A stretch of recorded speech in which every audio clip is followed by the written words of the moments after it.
সারাদিন রোজা রেখে রোজা রাখে 2 টাকা ভাড়া বেশি চায়, তখন তার সঙ্গে মেজাজ খারাপ করে প্যাসেঞ্জাররা কথা বলে। ইভেন বাবার বয়স একজন রিক্সা ড্রাইভার তাকে সম্মান করে কথা বলে না। এটা তো ইসলাম বলেছে না। কে শ্রমিক, কে রাজা, কে বাদশা, সবাই কিন্তু নামাজদারি এক কাজে আলাদা হয়। তখন তো বলা যায় না ভাই তুমি রিকশাওয়ালা, তোমার গাড়িতে গন্ধ আসে, তুমি আমার কাছে দাঁড়িয়ে পিছনে কাটায় যাও, এটা বলা যায় না।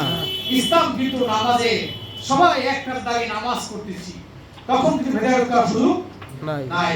প্রিয় ভাই, যখন মারা যায় তখন কিন্তু একই জাতীয় কবরে রাখা হয়, একই সাথে কবরে করে রাখা হয়।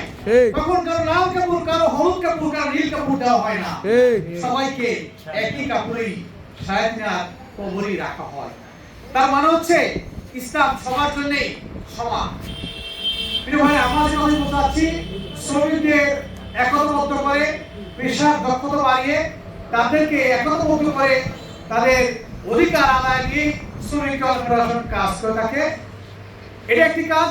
আরেকটি কাজ হচ্ছে মানুষ দুনিয়া এসেছে আবার চলে যাবে, ভালো কাজ করে গেলে মৃত্যুর পরে পুরস্কার পাবে জান্নাত, নাকি বিচার দিবসের পরে পুরস্কার দেবে আল্লাহ জান্নাত।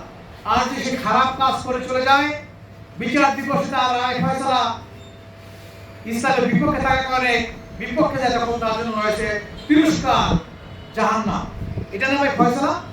অতএব শ্রমিক কল্যাণ ফেডারেশন এই শ্রমিক মানুষকে একতাবদ্ধ করে তাদেরকে আখিরাতে জান্নাতে যাওয়ার জন্য পথ হিসেবে তারা পরিষ্কার করে বুঝাবার চেষ্টা করে। ভাই নামাজ পড়ো, ভাই রোজা রাখো, সত্য কথা বলো, মানুষের উপকার করো, শ্রমিক মানুষকে কল্যাণের দিকে রাখো। এভাবে শ্রমিক কল্যাণ ফেডারেশন কাজ করে থাকে। এই খারাপ কাজ হওয়ার কাজ ভাই ভালো। যারা আপনারা আজকে নতুন আছেন, আমি আহ্বান জানাবো আগামী দিনে শ্রমিক কল্যাণ ফেডারেশনের কাজের সাথে সম্পৃক্ত হয়ে কাজ করবেন। প্রিয় ভাইরা, আমরা যদি ন্যায় ইনসাফ ভিত্তিক একটি সমাজ বিনির্মাণ করতে পারি, তাহলেই শ্রমিক মানুষের অধিকার ফিরে পাবে। এছাড়া সম্ভব না। আল্লাহ রাসূল সাল্লাল্লাহু আলাইহি ওয়াসাল্লামের যে মুভমেন্ট ছিল, যে আন্দোলন ছিল, সেই আন্দোলনে তারা প্রথম দিকে অংশগ্রহণ করেছিলেন, তারা কিন্তু ছিল শ্রমিক মানুষ। তারা কি ছিল? শ্রমিক মানুষ ছিলেন।